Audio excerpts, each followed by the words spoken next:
tenernos en cuenta siempre. Bueno, Alberto, difícil presentar a Alberto y hacerlo corto, ¿no? Porque por su larga trayectoria, es muy sencillo simplemente hacer una presentación. Sé que muchos compañeros lo conocen, Alberto, conocen su pensamiento, y hay otros compañeros que por ahí no, porque como todo pensador nacional es silenciado siempre por la cultura oficial. Le ha pasado a los grandes, a Jauretche, a Scalabrini, a los grandes le ha pasado, y también obviamente que a Alberto. Los nacionales que dicen grandes verdades por lo general son silenciados por el aparato.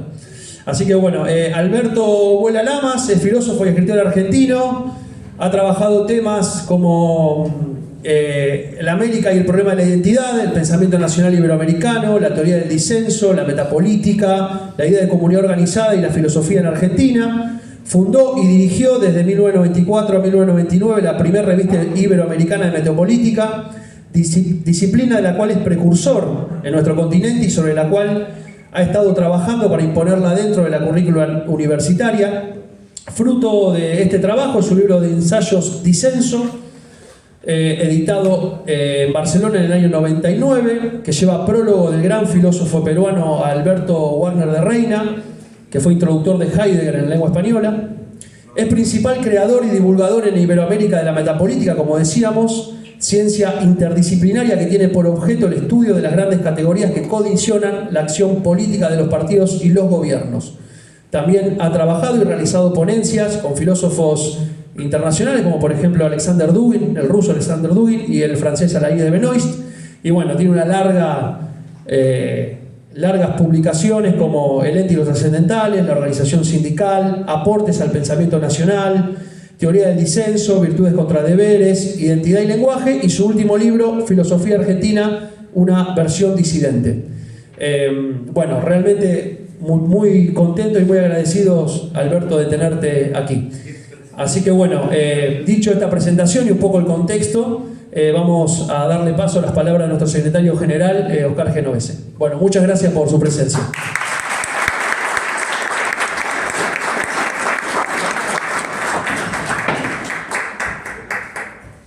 Bueno, compañeras, compañeros, la verdad que muy contento, como decía el general Perón, si el pueblo está contento es porque vamos bien.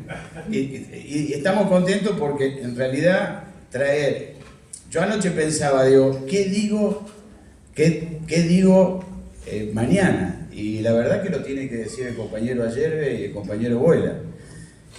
Porque tener un gigante del pensamiento nacional en Baigorria, la verdad que lo digan ellos. Nosotros lo que hacemos es recibirlo con una alegría terrible, porque, y le voy a contar algo, compañero. Baigorria se llama Granadero Baigorria por una decisión del general Perón en el año 50, que le cambian los nombres a 3 pueblos de la localidad que tenían los nombres de los dueños de la tierra, que era Paganini, Capitán Bermúdez, que era Juan Ortiz antes, y Fray Luis Beltrán, que era Pueblo Borghi antes. Cuando Perón viene a San Lorenzo en el año 50, le pide al gobernador de la provincia que ponga nombres inherentes al paso de los granaderos a la batalla de San Lorenzo. Por eso Baigorria, por eso Bermúdez y por eso Fray Luis Beltrán. O sea que es una localidad peronista hasta en el nombre. Y no solo por eso, sino por el hogar escuela, por el hospital Eva Perón, el único complejo trunco, porque en realidad era un secundario, un asilo de ancianos, un hospital y un hogar escuela. Era el único complejo de la Fundación Eva Perón que se iba a construir. Trunco en el 55 faltó terminarlo, ¿no? Pero bueno, es una localidad muy peronista con muchos barrios de la Fundación Eva Perón, Barrio Correo, Barrio Los Pinos, una localidad muy peronista.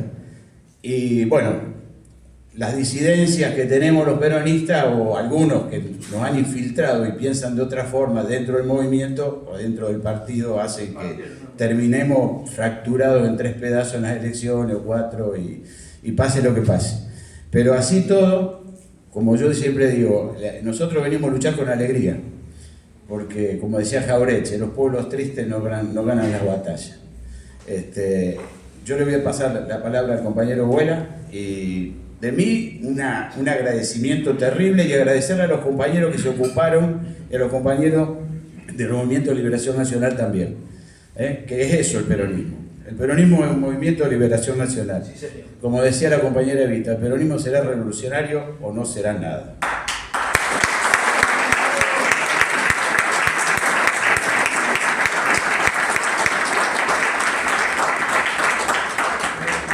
Me voy a parar porque así los puedo ver a todos y me pueden ver. Me parece que es mejor. Bueno, tengo que agradecerte, ¿no? Agradecerles la invitación a ustedes, agradecer la invitación también a Yerbe, porque hemos venido con un torino que le han regalado.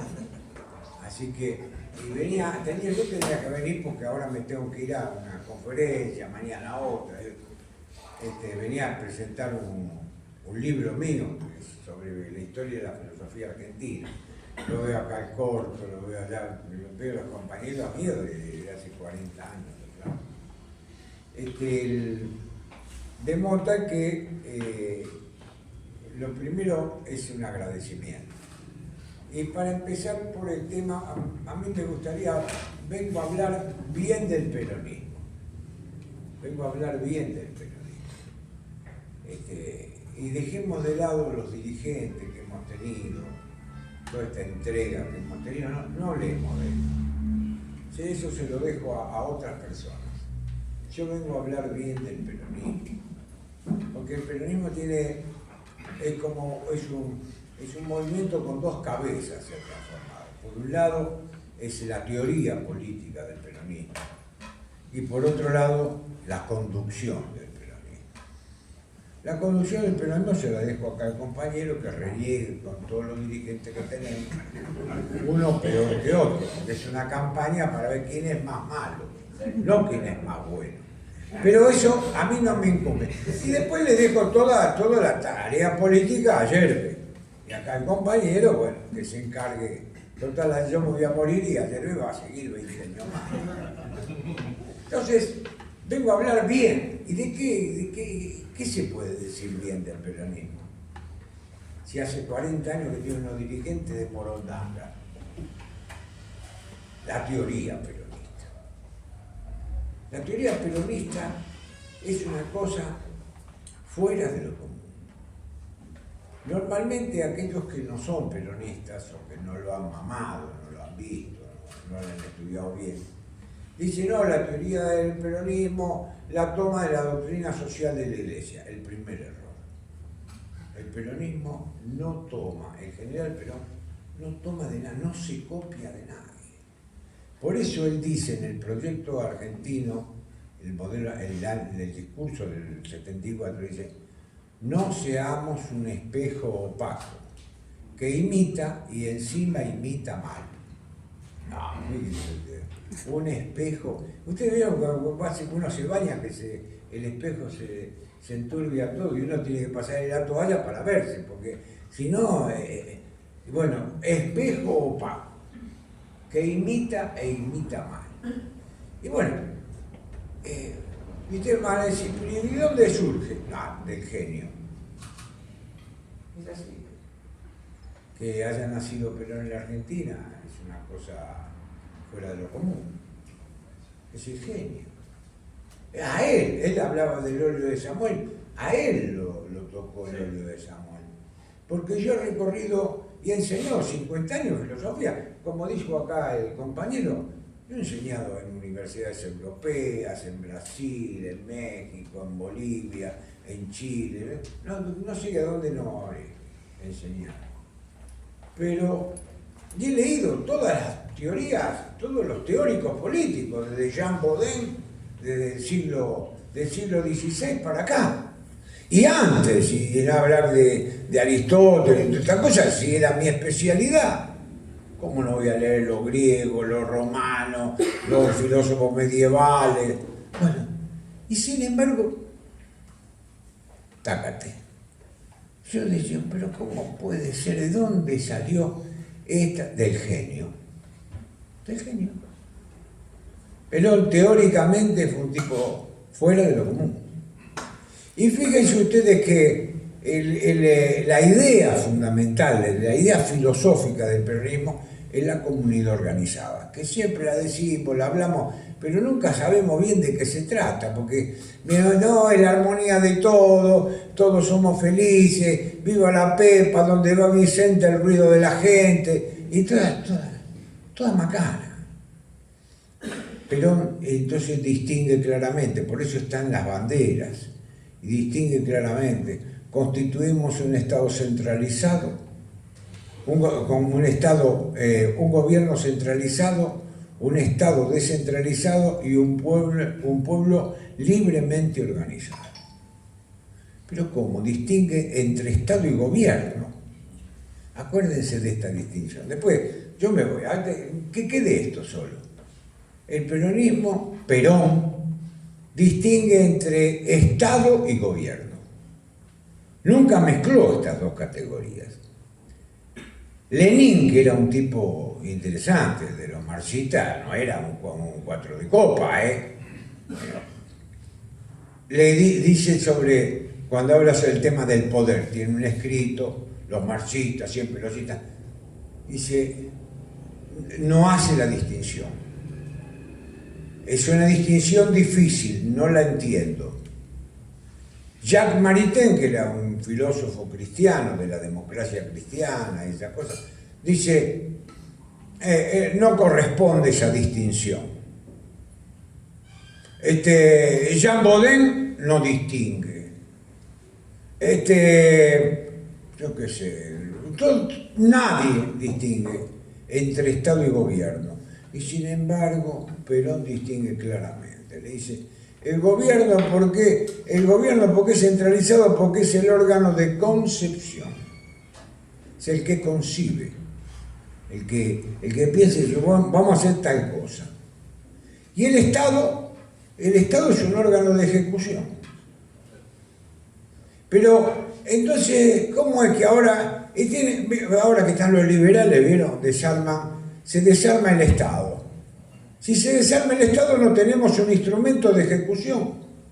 Las grandes obras no las pueden hacer los particulares. Lo que es un gran dique, yo sé, Yacyretá, por ejemplo, no la puede hacer una empresa privada.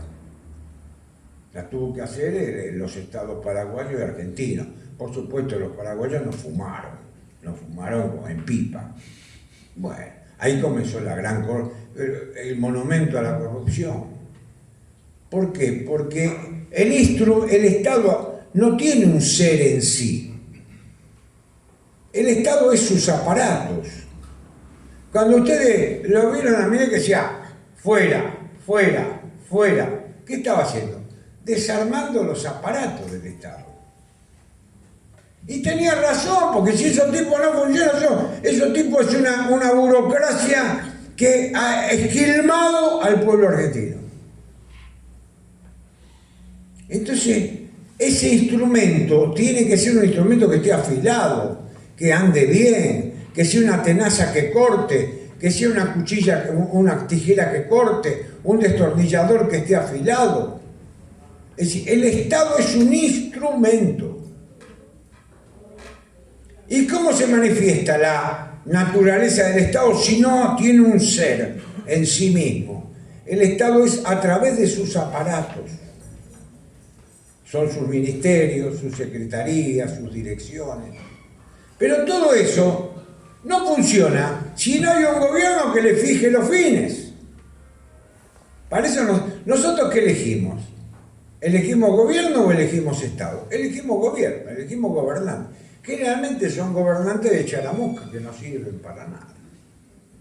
Pero si tuviéramos un gobierno que fija fines, entonces, y hace que el Estado sea un instrumento, no es que nosotros no podemos sostener la desaparición del Estado. No.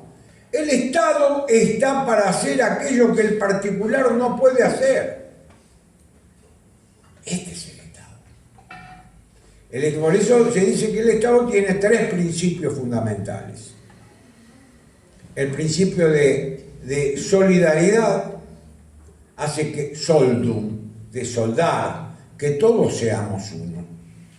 Es el Estado, no son los gobiernos, es el Estado. ¿A través de qué? A través de la conscripción, a través de las vacunas, a través del colegio primario, a través de la justicia. Nosotros somos los aparatos del Estado. Tienen que lograr que nosotros seamos uno. Soldo.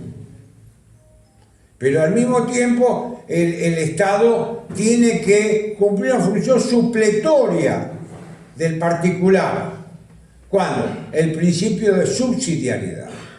Aquellas grandes obras que no pueden hacer los particulares, el Estado tiene que trabajar. Los caminos, por ejemplo, tiene que arreglar los caminos. ¿Por qué? Porque son grandes obras que los particulares no. Y si lo hace una empresa particular, alguno de estos, hacen una capita finita así que a los 2 años se rompió todo. ¿Estamos? Porque el Estado tiene que mostrar que es eficaz, que es un instrumento adecuado.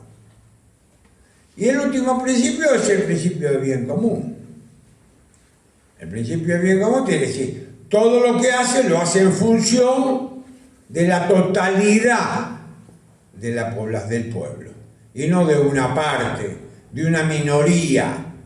El Estado no puede trabajar para una minoría, o yo qué sé, de indios, homosexuales, blancos, negros, colorados, azules, no. El Estado tiene que trabajar para todos. ¿Y para todos cuál es? Es la mayoría.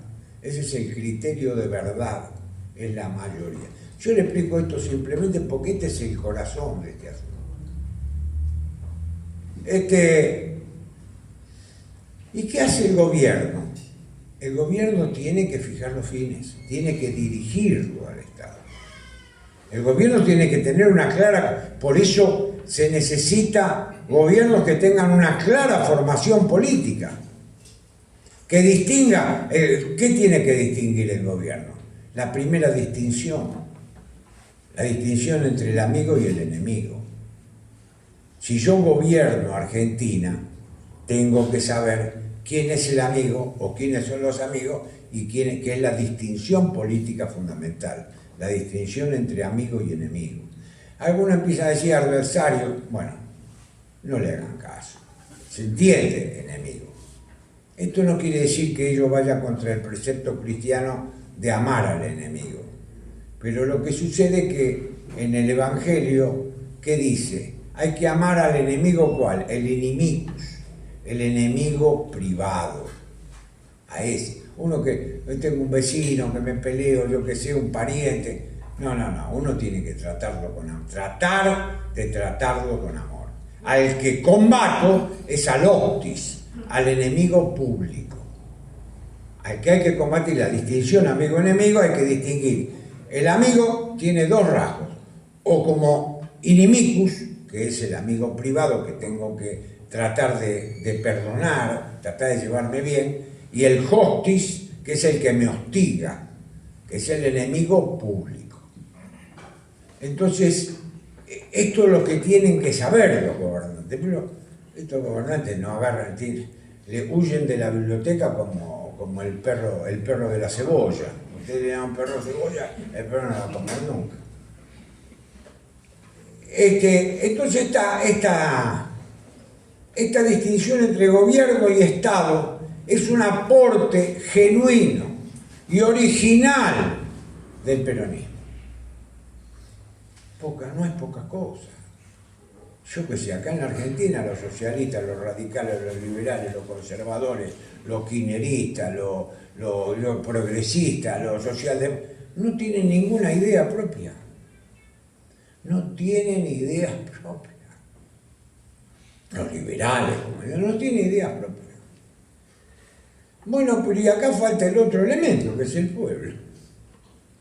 El pueblo ¿qué pinta el pueblo en todo esto? El pueblo suelto no existe. Para el peronismo el pueblo siempre es pueblo organizado. Y el pueblo se da de sus organizaciones libres. Las organizaciones libres, que algunos las llaman cuerpos intermedios, otros cuerpos profesionales, otros el peronismo no le llamó cuerpos intermedios, no le llamó organizaciones, dijo organizaciones libres, que las que se da el pueblo. Porque el pueblo se manifiesta a través de sus propias organizaciones. como clubes, bibliotecas, sindicatos, cooperativas, todo lo que ustedes quieran.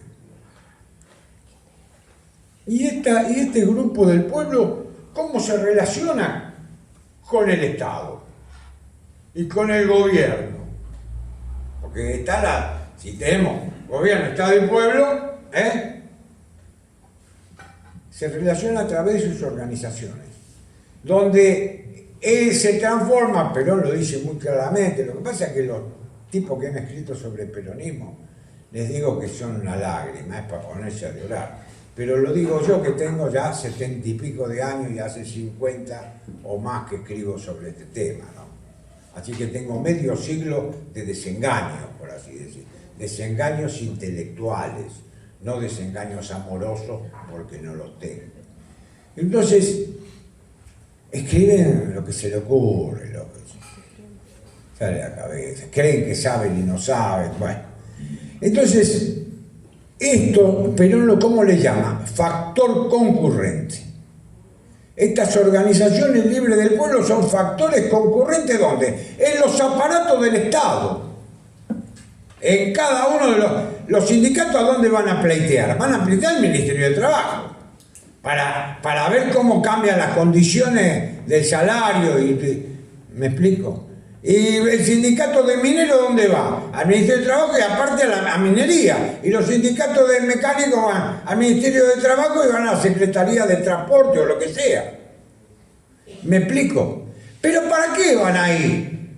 Para que se hagan las cosas que ellos dicen, porque conocen lo que pasa en el seno del pueblo. Entonces concurren al aparato del Estado para, de alguna manera, condicionar la decisión que tiene que tomar el gobierno. Porque el gobierno no queda como un cuatro de copa, no. El gobierno, que gobierne como tal, si el Estado es eficiente, tiene que ir a esos aparatos del Estado y decir, ¿qué pasó? De los burócratas, los que son empleados, grandes empleados del Estado, hablan con los dirigentes políticos y le dicen, mire, acá viene la asociación de vecinos de Granadero Baigorria. Y que, bueno, la asociación viene porque se inunda la calle tal, van al municipio, el municipio recibe eso, vuelve al gobierno municipal y el intendente tendrá que tomar la decisión de arreglar la calle y la sangre. Esto es la comunidad organizada. ¿Entendieron? Esto así de fácil. Bueno, yo creo que mucho más no podemos decir. Es claro como el agua clara. Para finalizar, traje acá unas cosas de regalo. Toma, corto. No sé, alguno que les guste leer. Acá tienen una revista de disenso. Yo te doy uno corto, no sé. Quédate con uno vos, corto, porque no tenés. uno corto. Hacemos el intercambio. Bueno. Y después, bueno, los libros, pero no es necesario que lo compren. No son libros de filosofía que no. Y yo no se los puedo regalar. Pero todos estos los traje para regalar. Bueno, gracias.